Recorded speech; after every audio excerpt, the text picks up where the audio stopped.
anodada nini mda. Serious?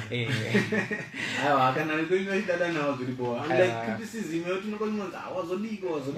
Aiwa iso kweda kuna sese. Azoko mu naraunda like mu street amne mjistika uta unzira shine amana ndukumromu amusubscribe pakati how do people kind of society take you as an artist.